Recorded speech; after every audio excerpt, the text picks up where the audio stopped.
Rapper Naba, Ophelia Semina Ziazo. Come with Monica Sakudiazo. It is a man, Kineno, Konemache, Koneka, Zeta Jim, Pone, war, Wakpe, Yen and the Union when yes. Kabadanga Showbiz, near Pram City TV. Opile Bene Wapiole, Daho, Bokwengbepa, Goha, Kebiosule, of TV on me pay fine. Lona Dangbe Showbiz Manye, Irina Makine Bawoso, Eke Esapatio, Amatumunyu Kako Dangbe Entertainment Industry he. Allo Dangbe Entertainment Ninge Dangbe Biomi. Olebene Wapiole Daha, Mowo Foot no Fianoko, Nele Fianoko. Nature Lenedereke Wabiosu. Moko ya heko. Rapper Naba, Ophelia Semina Ziazo. Come with Monica Sakudiazo. It is a man, Kineno, Konemache, Koneka, Zeta Jim, Pone, war, Wakpe, Yen and the Union. Welcome back from the break. Cabene Oleni de Mumu. Dangme Showbiz long a Yenga TV on one. Ke Odangme Showbiz Manye. Irene Amaki, mono epidemo, chape amnaketone hisi, ike esapati ome, lo amahisi, lo amatumunyu kako wadangme entertainment industry. Lo, nyeye kabadangme showbiz. Ikwepe open no wawe, ikwepe nyeye nokolo. Nyeye noko. Kanda ka yi noko, jini mamomo me noko, sena ka yi noko le, wachani chuyono. Ikwepe, omanye madewo, omache obieke, dewo noko kepe. Eh bien, tiens, mais Nelson Tete. C'est moi, mais on a fait le quartier de Sola. Sola. Le Sola est le Sola. Ah, ok. C'est quoi, yo, mango blonde no ni mada wahieli kewa tuebulishin. Ye bieji Alvin ni okan kasabrofo. Se bie ni apo kachemi waji DJ so. MJC yo ni dainge Full House Company ochwanya. Okay. Loko ba madega koyene. Okay. Mr. Sola, ikwape mini lopio artist jimo artist manager jimo lo. Yeah, emi promoter jin ni artist ni me manage. Oh, artist oko me jimo. Eko ji Masani. Oh, okay. Inga DJ sin eko ji the Max DJ. Le award winning DJ. Nice. Na emi ni le ne win award pay ga award winning DJ. Hey, na go what are the fine ko Pan African Alliance. Ikwape a minute ade. Pan African Alliance no ji the Brofumi no ji the biggest party of all parties. Or party no ji party ko ne Eclipse party o. Nga Ghana mano. Nga jin. Lewa ndisiga PPP pele wale o. Da bi say no le ne pure entertainment. Oh, okay. Creative stage or no pure party. We entertainment shows in some of your Ke bagana miniji shows in enye pay no. Oh, just home one any chekura wa pay beach party Ocean Green Beach. No ka poka ka carnival so kra ne ya no home one kra wo no here. Kala ningo pele nye pionga kwazi ni. Wo ifeka wo nga dan ke bublan. Ona no wa base nga dan ke bublan. No ji ni wo ba ko wo nga ya bi no wa pay ka se gan ke won etashipi ohun tashin wo ke menye na mostly o ya festival so me wa ya dodo wa hun mayin no ene jihan wa yo jihan no wa ke mancheme ke manyeme ne twoni ne wa wo ano wo no ko ne wa chele maximum exposure kan bene Pram City ngano pio wo ke wa icon no manu wa ba power le ko ne anuhi eda kan wa we bi o kra na masi na asona ba we se ka wa ba we o mini na apio nga we na e ha na we ngo ko ne ka ba na abo ane jo ahi no ji ni chu na wa ngo ka fon wa no wa na chu Eche Sola tumunyu ko pe ka ma o icon no ka pin ne Pram City nge pe kola moko icon no mo ka share program mo ka like program ne ni fe no fe no go ne join program DJ so le mo la tadi o mine pio lo tadi o mine pio allo Bile tadi o pio dogo tadi o pio dogo it is what it is DJ so tadi o pio dogo kala wa chani chimio no okay mo no wa ba wa matumunyu keko wa dangme entertainment o he allo wa entertainment fie mi ke henja je mi nge wa dangme gbiyan mi ni lo wa ma sem yo ne koloko nge ni chimio ye mo like mo share no follow ni chimio ne ya no fan so limino issues ko still nge no ya keko artist ko ne wochira wale le peku darlington eje la kokpo na chele sika kankan le jamala no ni je po artist oko aka chele ke icon say icon lie le ba pe munyufu wa be color hepo but keje color mi o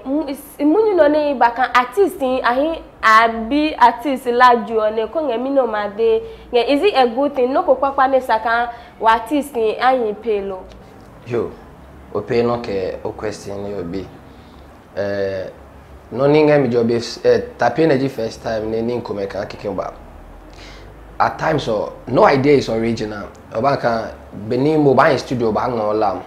se lam no ngma no ko ba release lam ko ni e ko ni ko me potin ne nge o lam yo oba nge onu nge no lam mi e ko no ba dwem kan no eju lam alo e kopo lam se e ko ni pe ekele ba shlan e no ko ju wa nge ko me ho e ko no o lam yo no ko ya no nge studio ni no la nge nya ide no ni le ho musician yo e ko ni hu ko ne nge mi alo no ko bo ko ne no nge no nya mi le ho ese yi mi e kepe la lo bana kan no ya ni epe la mi o ne jile ko no ba ri ashi machine ejuye la mi de ko ye be ni Sydney wana money o how money e kai ka way back so tech student come pay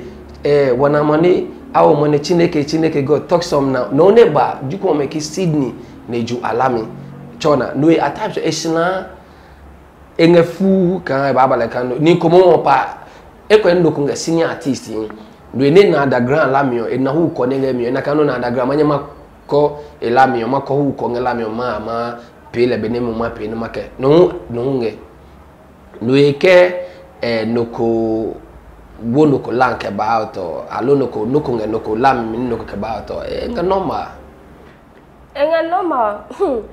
ite sola DJ so ke nge normal but ko yone ke oko ma pela ke artist jimolo ko ma pela ne chapi originality chapi mocho ni no machu alo do madeke nge normal lo mai ni ala injuelo ona pio epe kan no fiano talent le abohan okra se wanye ba ko dwe mi on he ku no ka ba pie ne pe kaki no yo emile epe nya pe chapi no ku he ha ka je blema kra wanga blema line ne ni wi me ne je no pio me ho anye ne a pio le ne pio he no shishinu ni pe kan ke ngala ma se o la mi o bless ane ma chenke benka mu ne ma no nu shi kan o ngala ne ma use o la mi o ke pe ne ngala ne ma wo he so bo alo ma spice le bo ne shishinu ni ne se ke shishinu ya bi o no ji ne keke ba le kan munyu se mi o e pe o nya pe ja kan ane pe ke no ko ne da ne no ya ne pe wabaye mo ko no wa ne adrale ko ne e ka tu injo ne ba e ja ka lami ole no ku ne ke o lance tu in kaki alo web kaki pu e ba nye le ka ba pe ni pi it looks like wa guest me chokla anga plan no some like plan no we ifo ka ko ma pela masa mo ha originality mo ma la ha wo chapi ko ma hi wale ye kan wa pio say de saka hinjalo chana kan saka hinja but le lawu is part of the conversation wo no elami ochualo no fe pio la no na wa ngedo no fe no wet no e be sure no le chona pio to no copyright ni sane wa ko ne wa wo mi kana ne echuni no lami le ko na no paper is no register that's good ona ka wo no pio ato ko upia tota ana nugo na ma eko me kan by solar art ne lo le ne pi no isingwe changa shishi jano ne lami on ne sane o ka copyright ne ona se pi o lami o pe kan nugo ne ke pi la no jele ku ni pi ne fone abi pe mi ne akapio la ke e pe nge chumi no the following day no online no fa no pay internet no go so musicians DJ so my dear yo nge nichimi no cha nge issue no here noko deka because of olane ko jepo ne noko maji o DJ so kan keba artist ala pay me teasers no me ne agio ko ne nihina abola to ake anticipate lamo ese kan jepo because ko ajeja matiza po no ko magbuno le makejo la mi no ngeno made awe o mochum ka o question obi no le e blo no kano ko pay lam le elamio e a launch le kan next week they pay teaser this week ni e kenge blo mble ka ni nana anna lamio fi alo no ni kema e blo no na apio because product is already there egbenya momo ne chumi function no we teaser bo ne ngapio le pe onoko no mo de wole so so ni nano ni o kema jwa mi one no let up no ko kra DJ Mr. Sola. Mami. Okunlelo alonga no pa. Oh, mi on le kabini ngade o ye nyami ni benye makala je wan nga nuko mi. Se mo anu kwale ni ngaji. Mala mo pa nyi. Lami ho. Lami o le ko pe lami o. Ne be nga su kan pe kan o chi nyomi je na ye artiste o ne ji masani e la ne e pe o e Stone Boy. A tele sikli. Enga hela wa wo hela lu pono ko lami o jego esu ko po ni ngade ke na mini be lami o aje ko ke asibe ne wa jele ko li ni na no nu ye no le no na no pe lami o le sa ne wa ne ni na fili o na na ka no ko ma ona no ai flow ma no fe o le ko ne na be ne ai flow nga ha nu ye no le example wo ni na e kan advert to happy show ya pay show ke National Theatre no advert penny ni ne ba copy advert ni chabe ba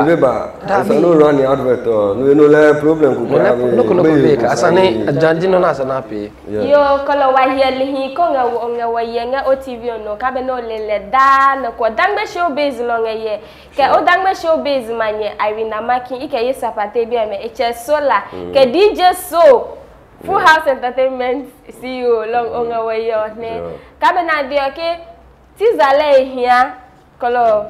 chapino no amadeke wa majenge mi hu but ke ba eche Sola ke ba music pay mi one music ko kambe ke no ko ke piola kambe no nga o artist so e nga bi eche no ne is it necessary kan enye ne leche enma elahi alo mahane no ko mangma ke no ko nga langma ha does it make him less of a musician lo alo klata ni chime lami ngmami o le talent yi no ko ngane le afole kan e bangma le bala no ko no ma se elila emi ki ko inyala yi kena ko ne manye no ma pe ni le mala se mi elila ye no nyema ona no ne manye ma ko ga pe ni cho manye ma wo mo ga ngai se mo emi ni chele inyo ni la nui inga no fe no ke e blonya tuna no no ko ngane ma jole ne le ba nye ba ngma ne le nche ba la chapi ishai no kole kala chapi no fe no ko maye ma ngma e manye mala no chapi no fe no ko ngene jangma le wa ba nye ba mo example me pi ngani ne me ngma la ha me ne me che ma ngela o no ni pi ani chunwi me ngma sa alila aba ha mo la mi pe ne ko mo ngela yo e ko me ne pu ne sisi nu ba nu ko ngela mi la pe keke eko ena mi ma le oni ma le ni ngala po nye ne je ona no DJ So bo ma lo la oh well me producer Jimmy ni lami pay me ochona no tun agboyin ne no fiano ke part na pio abrochi ochona wanga no koni songwriter le noji ebanga wanga no koni vocal coach wangenoko engineer lo e ba fia beat pe wangenoko ne e ba mix wangenoko ne ba butue ne ba make sure kan no fia no arrangement no fia no okay wangenoko ne le no ji e ba pay mastering o no me se beni no chumo nge no fia no ke kanichu wangenoko ne lo jonoko texture voice texture the song na ngma yo ke texture voice no ke bala wange no ke mano bala le hard wange la mi ko mano bala le soft depending on the lyrics or na nyi okay beni angela ne la mi APS na beni chui na angela ne no we eno lo ke artist Jimbo ni obanye ma no palela plus ke artist Jimbo ma encourage e ada up and coming artist or at least every a musician should learn how to play one musical instrument. Just understand nutrumio ni ongechunyo no ehani kepio onanu chumyom leo chona because at times so anye na ngmahambu say no ngegmigu yo banye ka idea baka bosu eno anu happy le kike kona leke ko no hale ni na kana eko yes inge mo example ham wake man ko inshi e tuning studio e ke fela keyboardist no wanga ni ochunga le noji e bahinshi ni engalami otwebu ni engineer artist or ke keyboardist na end up yo ke keyboardist or a hit note ko ni major chord ke be singer ki you want to sing it like this ogala no la like kike on a major skill ke no how do you say ke no let's make this place minor ni ke bene ba chondo ba lale bene lengala yo in fact no agbonu chumi the song was perfect we wanga ni komo me wa anoji yo e ba inshi le butwe le ye kan la mion beni enga yo jampepepe no e opile mo hiolo manano fe no ko ngamo teaching na ngawo ha DJ so keche sola teaching correct elective teaching la nga na kike musician jimo ke musician mo bo he madeka o ma kase instrument kake ke keyboard fi ami jo bass jo gbongbon jo che gbongbon yo tai gbogbo la mo ba mi che ma chomo chale opina dangme show base lo nge yengo TV ohun mi one with dangme show base manye Irene Amaki nyala ma oye question you go I dey get a youth preacher mana two style dance all messiah me a the stage owner Wang bani ke masa musa mana bad man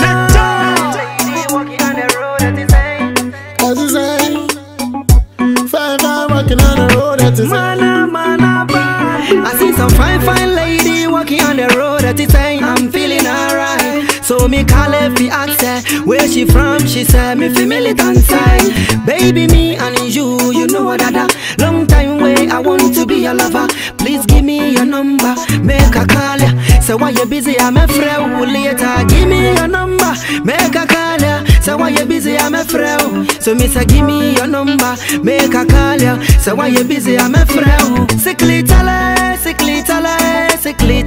engon nacho. Sickly tale, engon nacho. Oh, bagbe mi, odo ube kumio. Oh, bagbe mi, odo ube kumio. Oh, bagbe mi, odo ube kumio. Oh, bagbe mi, odo ube kumio. Dana tell me kala she see how the thing go. She say make her forget all of her. Make her come Kintambo. For in yard make we chop kanzo. My team that sweet like a lipo. Kona she want to trouble. I she I would she don't shambo. This one is a double trouble. Waiting for ya. Long time me want to love ya. Waiting for ya. Me never go hate ya. Oh bagbe mi, odo ube kumio. Oh bagbe mi, odo ube kumio. Oh bagbe mi, odo ube kumio. Oh bagbe mi, odo ube kumio. side. Me wanna be see me say this one is from the most side. He be you know be my wifey. Love at first sight. Me wanna be see me say this one is from the most side. He be you know. Well, I hit the jackpot. If I dey aside, I get the comfort. Well, we are my come sweet and cock. It be me and you are face for my passport. Forward me that number. Make a link to back for the rundown. Oh, sexy body, I've been daddy. True, as I'm not gonna mess up on Holly. Oh, baby, now you're my tabby, the main thing for my mind. Baby, oh, won't see me that, me down. Baby, oh, now you be the main thing for my mind, yo. Baby,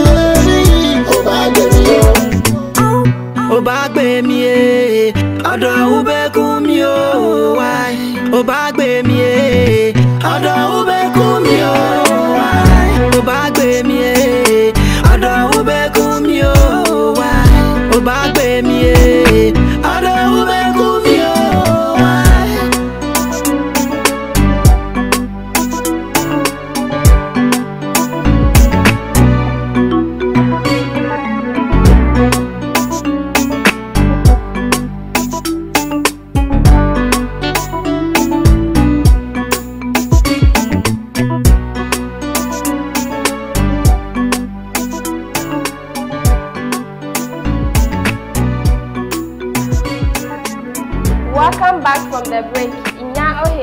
eke badang me show base no ye Pram City TV kambe ne oli ofia mi ke hanja jemi nge dang me gbiomi hiolo manange nokobe wo ke ba hamo ja Irene Amaki dang me show base manye eke sapate o me na I fresh guys I love fresh men man ke fresh men. Okay, na wa ya break ola na wa ya wa ye na ji video na wa ye eji echesola artist okake na chele Masani elane feature Stonebwoy ngeno na chele ke sickly echesola manye made wono ko about video na wa ye. Yeah, I mean pure in that viewers of Mexican video how no ji the current ninga trendy nga mami na wa point scan is amina wa point scan Stonebwoy on le hu je tu mi ha la mi on le ngano ya nga YouTube pio na ko ya views on cli ni bwa joy kan wa ka jama sikli oba nice song la mi on fine ko oh yeah la mi on combination two big dance all artists na nga la ka ke no most of anaka wala miss kan wala DJ sema ba but inuka Masani pram no neji da yeah bubula no bi say chona kan watini kuma afọ na ma se ne akoba ekuma na afọ na ye sa le wo na ye no ile ne watan isa ne ba we because ko wa pe cheye besu le sa no ba ko ne mo blonya ne ngo no ba mo for some time now le Masani ole ba su ne ji wonyama ikuwe. Okay. Okay. Cheye besuka ni e malando ko me wolo. Allo. Chona ka pio no anga wa yo. Eda ka ba wolando ko. Sane o ba ko ne mo ono ne ngamiyo na ha no la hu ba. Ko la lando ko osungbo no ma che no lando ko la ma wo mi. Tapi land se kejwa pa ayawe. Chona. Na sane ba we. Ebawe ko ne le mo no ni ngami o je akawo ya no ke mo be no ba nu ya le be no ko na o me la ne ma wo. Okay, by the way DJ so ko ye Masani nenge made nenge bo eke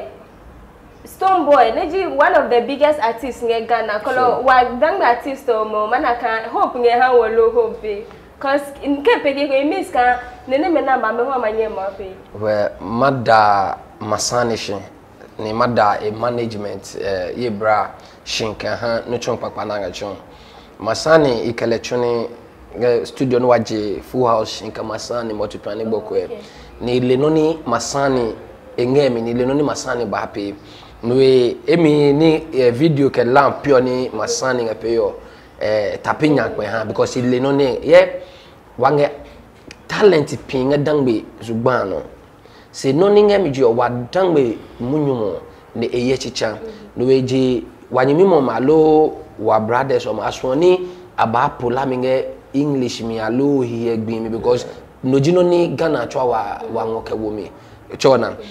se most of artists o na majority dangbe ni abi me o dangbe ke gan form bi me no talent wanga talent funga popa no trust me ni be nga ya keni no ba pa me pe ke angela me pe achi pe ko me ake wa ma gbiyan bobo hin wo but echesola no otumunyu ko nge Masani e video ho de no ko kenye ke sika pi wo mi artist o me na be sika pi na maka wo mi mini ji na eji nyagba ni tumi o eja ka ni tumi o sika ni tumi ne ko ka wi mi o obena eja ka ni tumi le producer ademo kan ebe zugban no yo nene me na be sika le pio de le jan ahlashika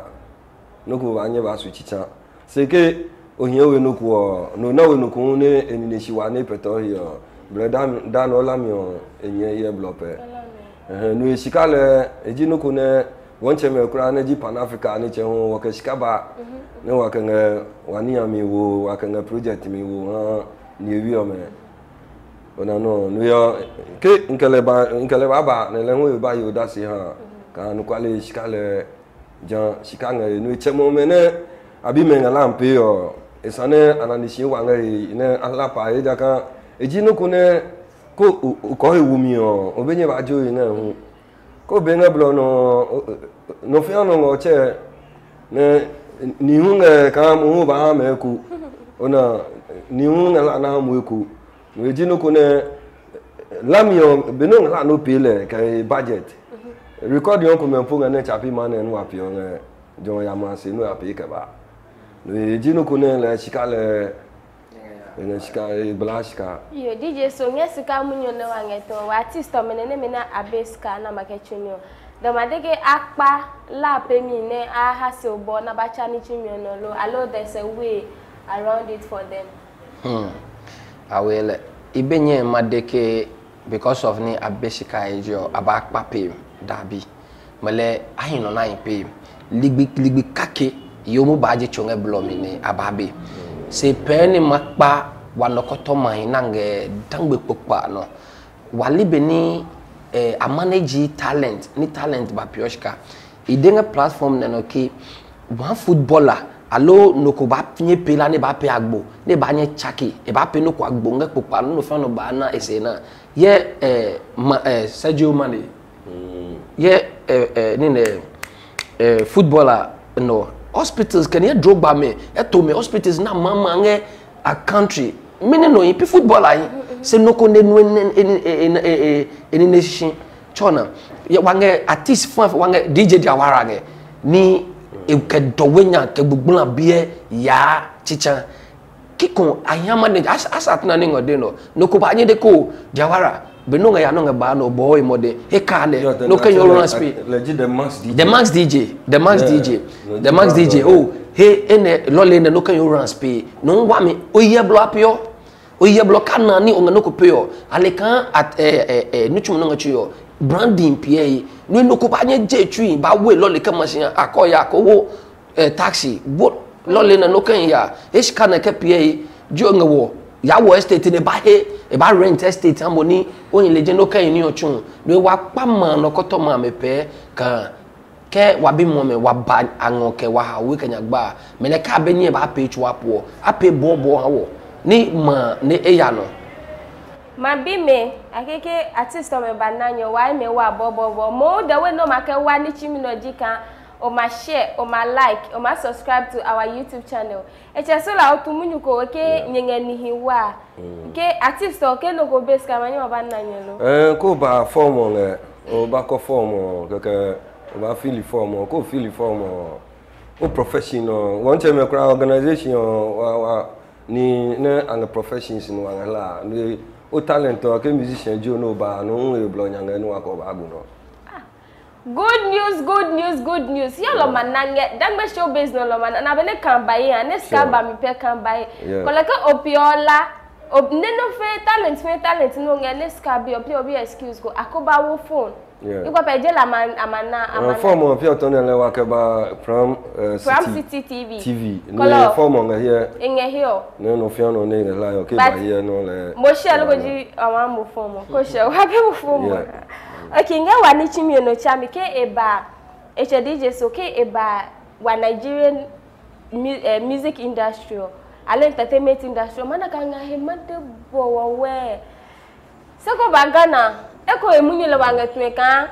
copyright munye no me na protect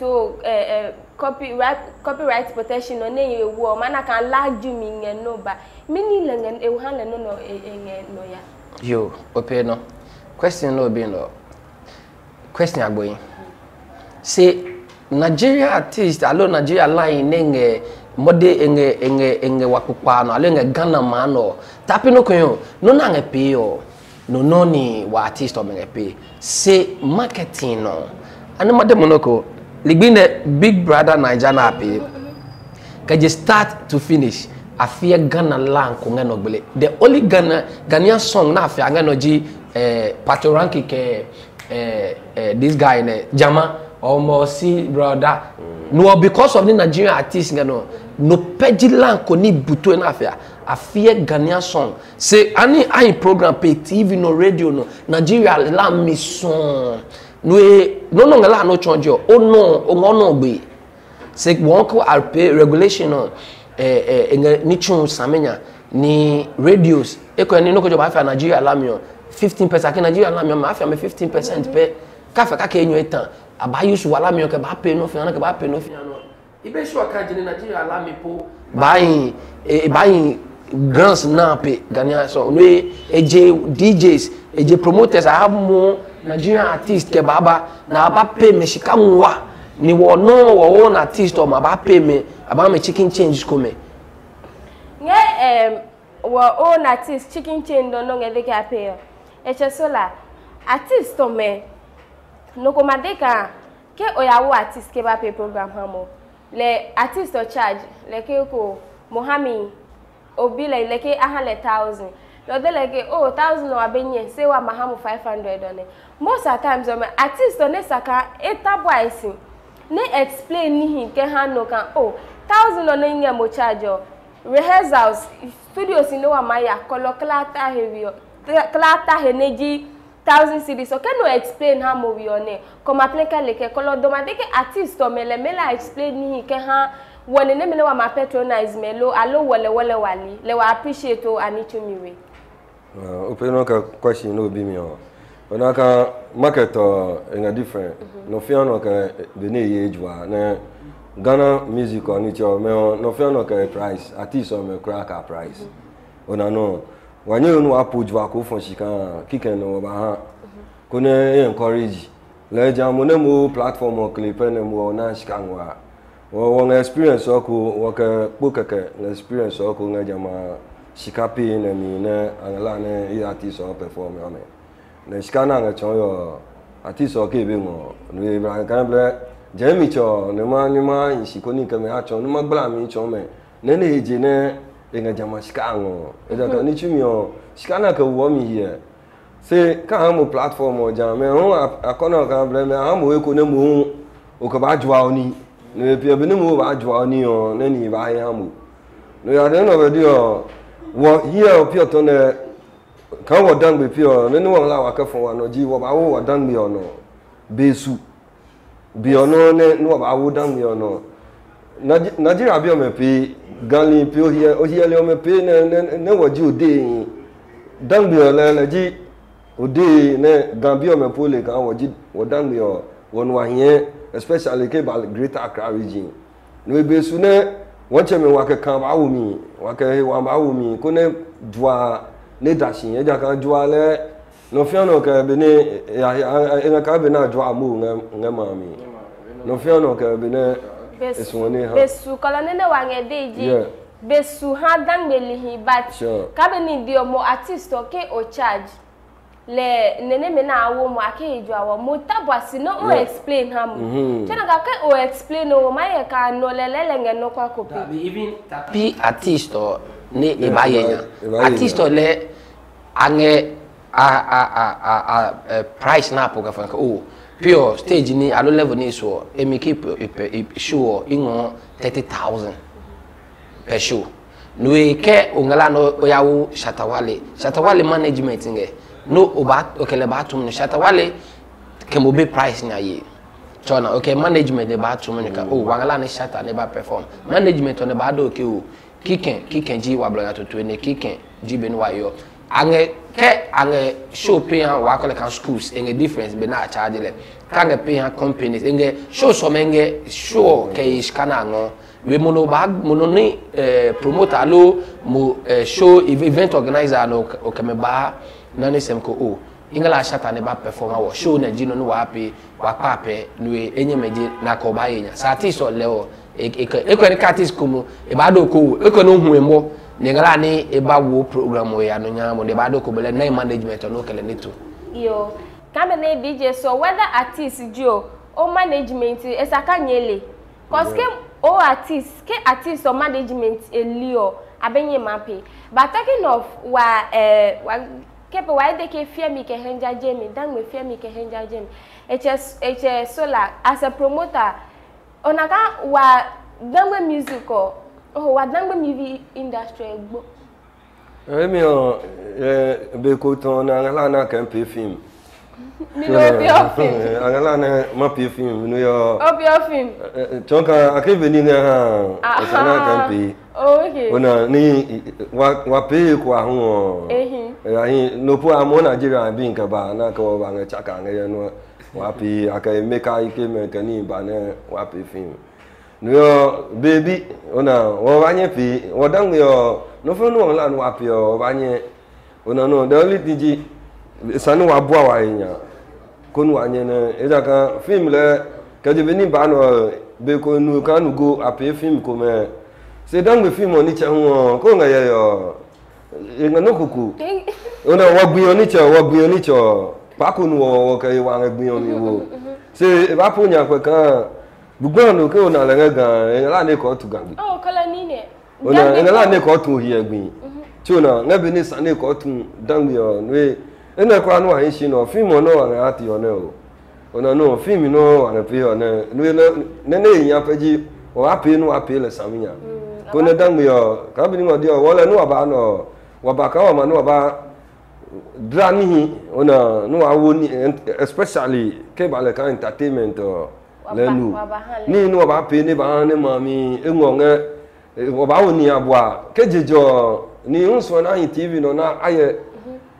ona se miniji ni no akanga no fon ha me ne ka le yo na ba jo ai no jini chumi one no jini chumi one kala mo ni chumi ji ka be no nga ye mo my share lo my like lo ma wo comment fine ke wo comment section DJ so movie industry mu no wa dangme music or no wa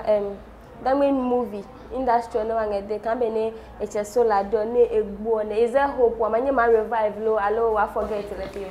to me madeki wa be dangme movie industry pure no wa yin no be e kai kan iye ko mengo obono TV no ne anuma de monoko no chumio ko ba chun le saminya tapi bene aba pele ekukeko inye ni ye movie so komo camera handling 0 sound quality 0 costume 0 anuma chomo movie I had to like keke scene no ya shoot background no nature po wange that is come na asa no paying background no obana kan chin sin na man ga yemle asane no ko na nyi ka gu background no ka be le pay live chona say I consider we Germany o mechoa do ano dio awo no ni me na shoot ya no come video ni no keke dai de keke dabi asane ole no ni onga shooty ole no ni onga day asane ya rehearsals Chale, emi no jo practice make man perfect. No ko beni wabaje na mi o. Le ele no fa no pa kase o. No ye no jo ko nge movie ngala no pay movie o. Bo modern wa ni o pay mini. No ori ye beni apiole lack good cameramen. Lack no ni ba pay sound hamo fine. Ke pe yo wa pa ni me ke cheme pe ke no man ko toma. Ye bra ko me angala ni apay dangme movie. Say even location kabani na ma we ni aka pay shoot ni no ahime ke pay sponsorship because okay ni boba bass ni ka ba ya set ani chua even ni pele nkomenya ni nkome po mecha ma hire materials ke ba na ko wa kanye pe ni pe ke wa wo because wa ya no wa shoot movie even the cost of that wa ba de ki a costume na wo ni chepa machine pe ake dabi melanga skala we no nicho watch me nicho wa we wahi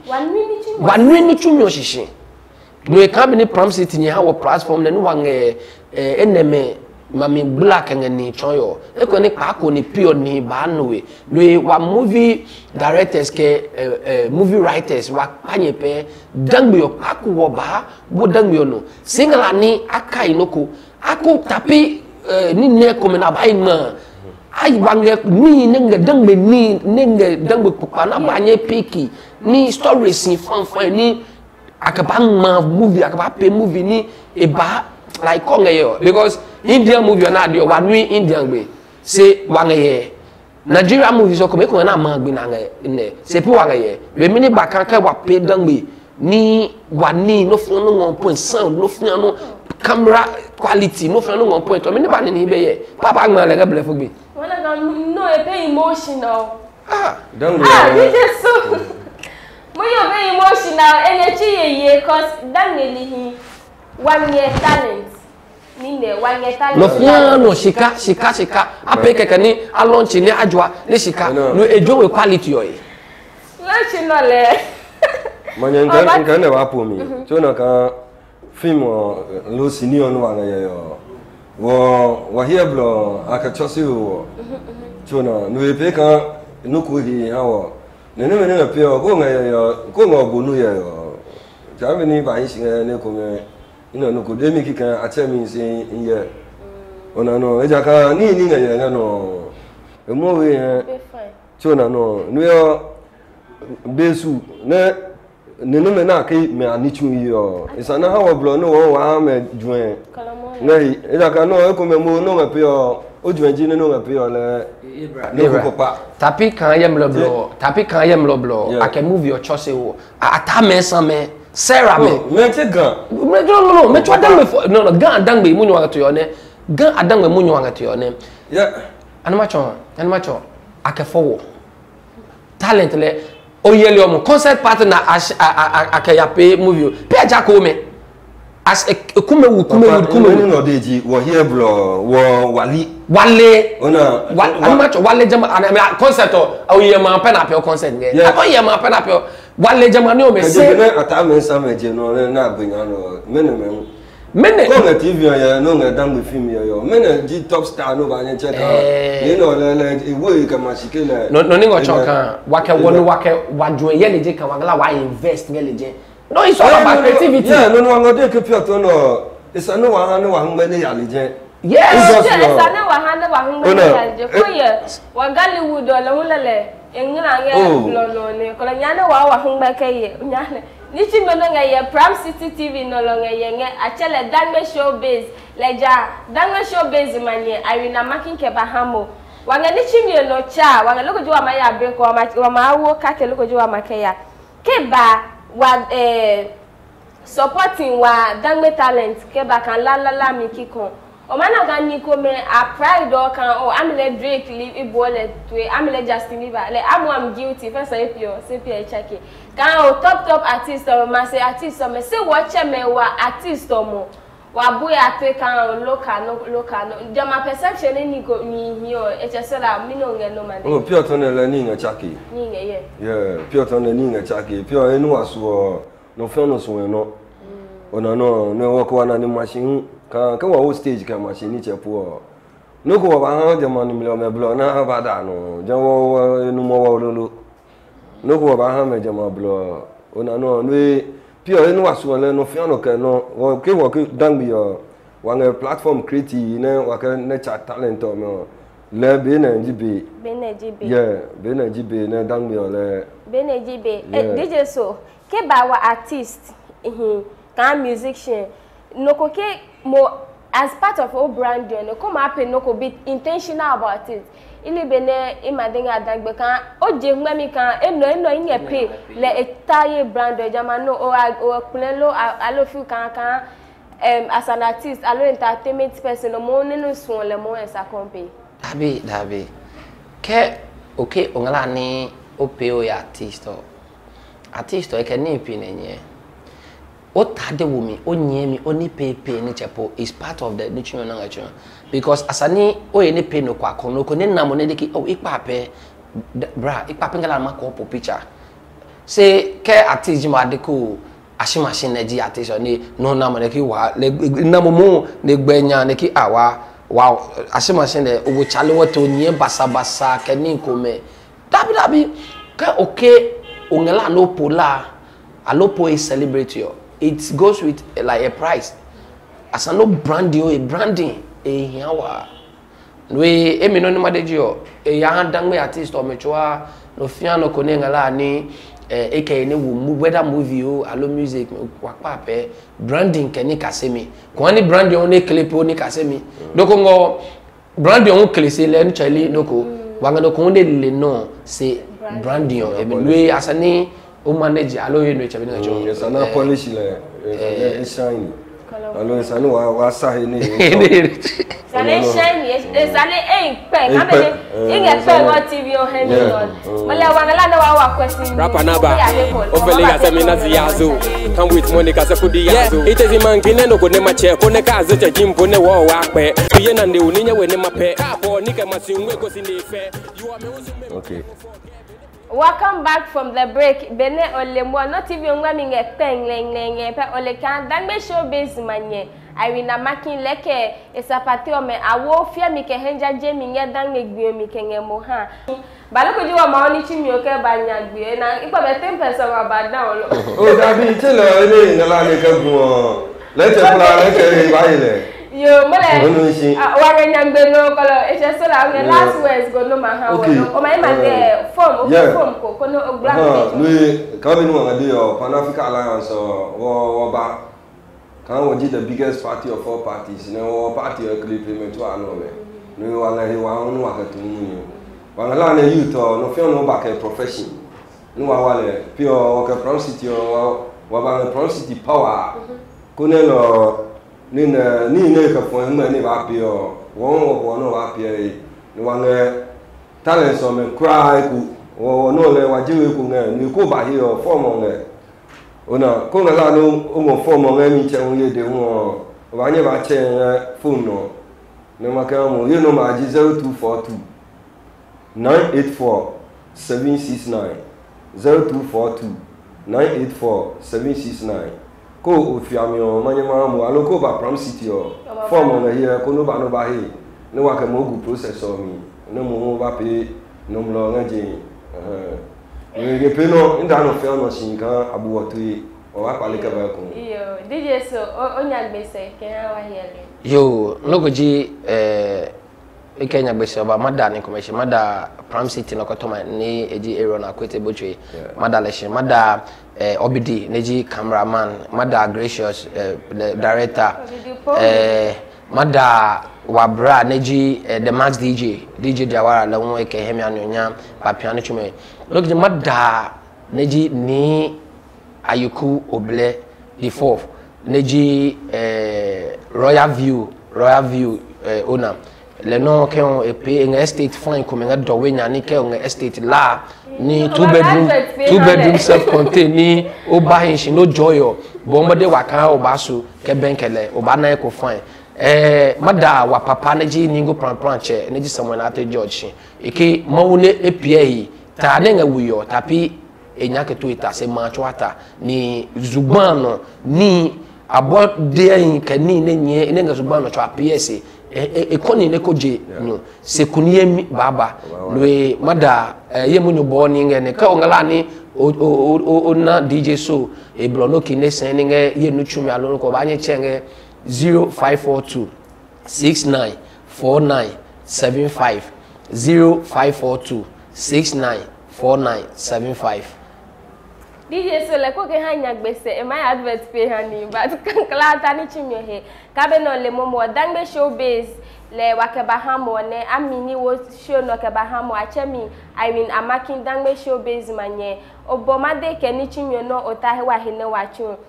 o manye ma follow program no nge wa social media platforms and wa nge YouTube wa nge Facebook mo like ne o share program o amini wo program o keba icheye bia momo Irene Amakin dangbe showbiz manye ma follow mi nge IG Irene_Amakin Facebook Irene Amakin ke no go yo mo hit me up no ma sese he ke la no ba lo ni ye ho o ba pe next week bye bye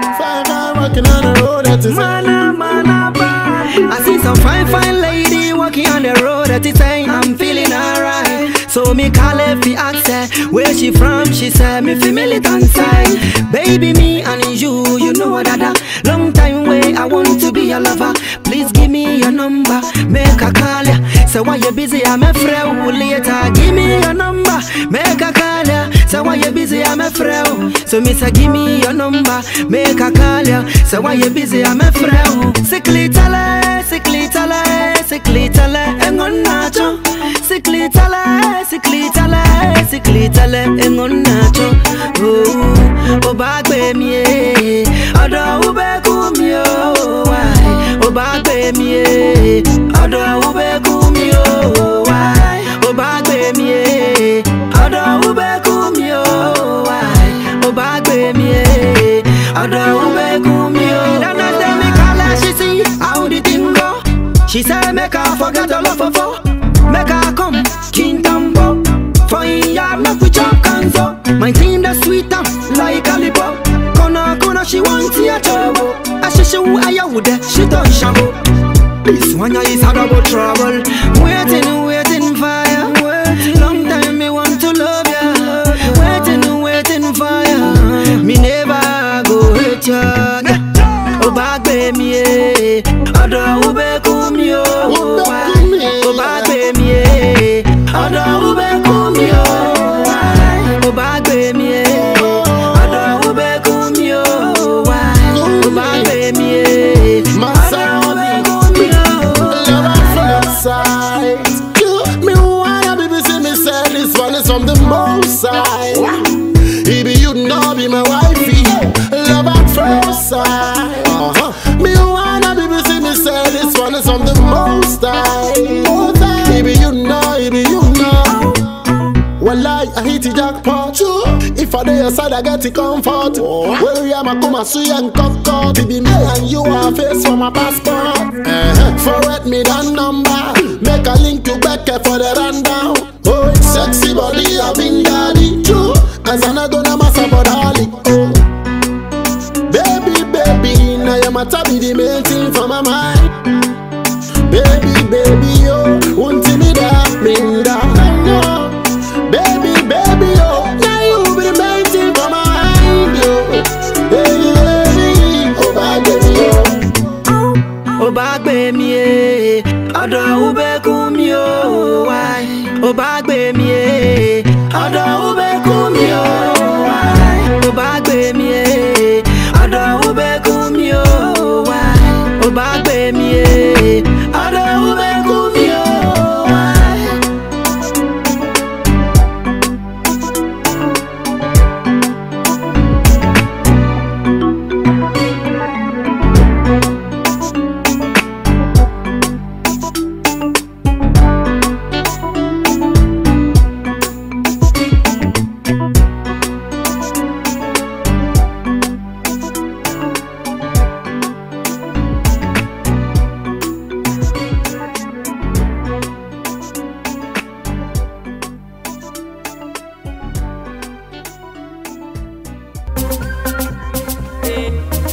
Rapper Naba, Ofelega Semina Ziazu, come with Monica Sakudi Yazu. It is a man Kineno Gonema chair, Koneka Zeta Jimpo ne war wakpe, Yen and the Union when my pay, Capo, Nika Masim, Wekos in the fair. You are me also mem Diango for Gab, and a pay Mananoku, Nemaga for Galo, I say, Kayabima, Gemini Pipi. You are Ninga.